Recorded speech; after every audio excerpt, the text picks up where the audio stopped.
Bienvenue sur ce nouvel épisode de la chaîne Jardin, Nature et Survie. Aujourd'hui, on va parler de crosne et de plantation de pommes de terre.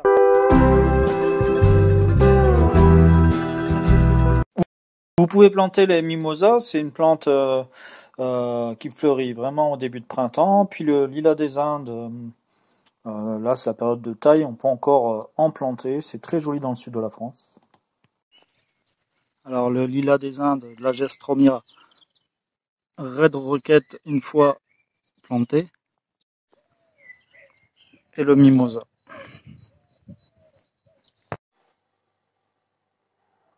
Donc, voici une petite technique pour planter. Alors, cet ustensile est super intéressant parce que vous pouvez directement planter des plantes à l'intérieur pour ceux qui n'ont pas de jardin, directement au pied d'une fenêtre.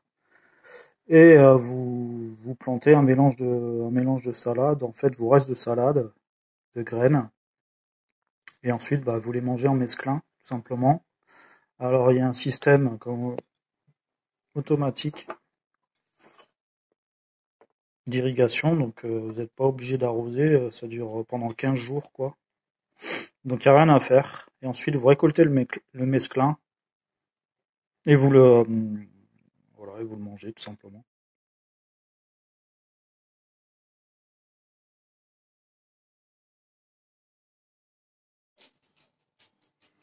Voilà pour la prochaine fois. Là j'ai fait un semis de moutarde. J'ai mis quelques graines de fenouil, je sais pas ce que ça va donner. C'est un sachet qui est périmé, donc ça peut être sympa. Un petit peu d'anis, saveur anisée dans certains plats aussi, donc ça change un peu. Et les moutardes mélangées à la salade, c'est super bon. Bon, alors le mois de mars, c'est aussi la saison de repiquage des fraisiers. Vous pouvez encore les déterrer. Vous coupez les stolons, en fait, c'est les petits fils que font les fraisiers pour se dédoubler. Vous les rempotez avant la reprise du mois de mars.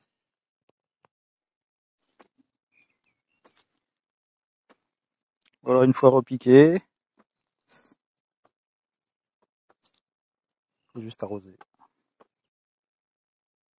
Alors c'est encore la saison de plantation des pois, on peut en planter jusqu'à l'été. Donc ça c'est des pois Orion, une variété de printemps. Ensuite il faut passer à d'autres variétés l'été et l'automne.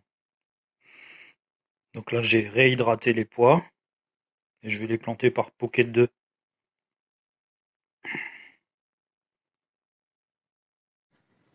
J'ai repiqué les choux rouges à tête noire, à peu près 12 pieds. Alors voici la nouvelle astuce, c'est les potato pots pour planter directement des pommes de terre en pot sur vos balcons. Pour planter en pot comme ça, il faut choisir des variétés tardives. Si vous plantez des pommes de terre nouvelles, des variétés précoces ou demi-précoces, en fait votre pomme de terre elle va pas monter en surface, faire beaucoup de pommes de terre sur la longueur avec une tige. Il y en aura que en surface. Il y a que des variétés de pommes de terre comme ça tardives qui vous permettra de produire tout le long du pot. Donc là j'ai choisi la variété Iona. Donc j'ai fait germer pendant un mois. Bon, les germes sont pas très grands mais ça devrait suffire. Donc voilà, une fois coupé au cutter, c'est assez rapide. Donc pour les gens qui n'ont pas de jardin, même si c'est un peu un gadget, on va dire, vous n'allez pas avoir de quantité de pommes de terre astronomiques. Si vous voulez quand même avoir quelques petites pommes de terre de production, vous pouvez tester sur votre terrasse. Donc vous coupez un pot, mettez de la terre dedans, et vous faites ça, tout simplement. Et comme ça, quand vous aurez récolté, vous levez les pots, vous récupérez les patates au fond. Donc voilà les patates au pot, moi j'en ai fait 4. Les 4 que j'ai seront plus efficaces, les 3 là que j'ai fait maison, il y a plus de terre dedans, donc il y aura plus de résultats. Alors ma méthode, vous mettez un peu d'argile au fond pour maintenir l'eau. Vous mettez un peu de compost, vous attendez que ça lève. Et ensuite vous finissez de remplir les pots avec du terreau. Et vous pouvez mettre du potassium un petit peu en surface, un engrais de potassium. Ça va aider les pommes de terre, enfin vous aurez une meilleure production. Alors le krosne du Japon, c'est originaire de Chine en fait. Vous les plantez au printemps et vous les récoltez en hiver. C'est un petit tubercule proche du topinambour, vivace, et vous pouvez tous les ans les repiquer, les ressemer, mais c'est fragile au gel, faut les rentrer. Alors, vous les plantez à 10 cm de profondeur à peu près.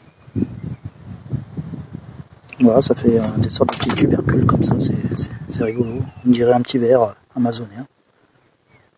Alors j'ai planté des pommes de terre dans des big bags comme ça, c'est leur troisième vie. La première vie c'était en transport de matériaux, leur deuxième vie c'était en parc et jardin pour les déchets verts. Et là, mais ils sont trouvés maintenant, leur troisième vie ça sera des sacs à patates. Donc je vais planter les pommes de terre dans ces sacs. Et ça sera très facile par la suite de les récolter. Alors j'ai planté de la rosabelle, c'est une petite pomme de terre rose précoce, à la peau rouge, à la chair jaune, et appréciée en frites et salades. Et une demi-précoce, la reine de la frite. C'est une variété hollandaise utilisée dans les baraques à frites et les bonnes friteries belges. Cuite 2 fois dans la graisse de bœuf, ça les rend croustillantes à souhait, avec un petit goût de noisette.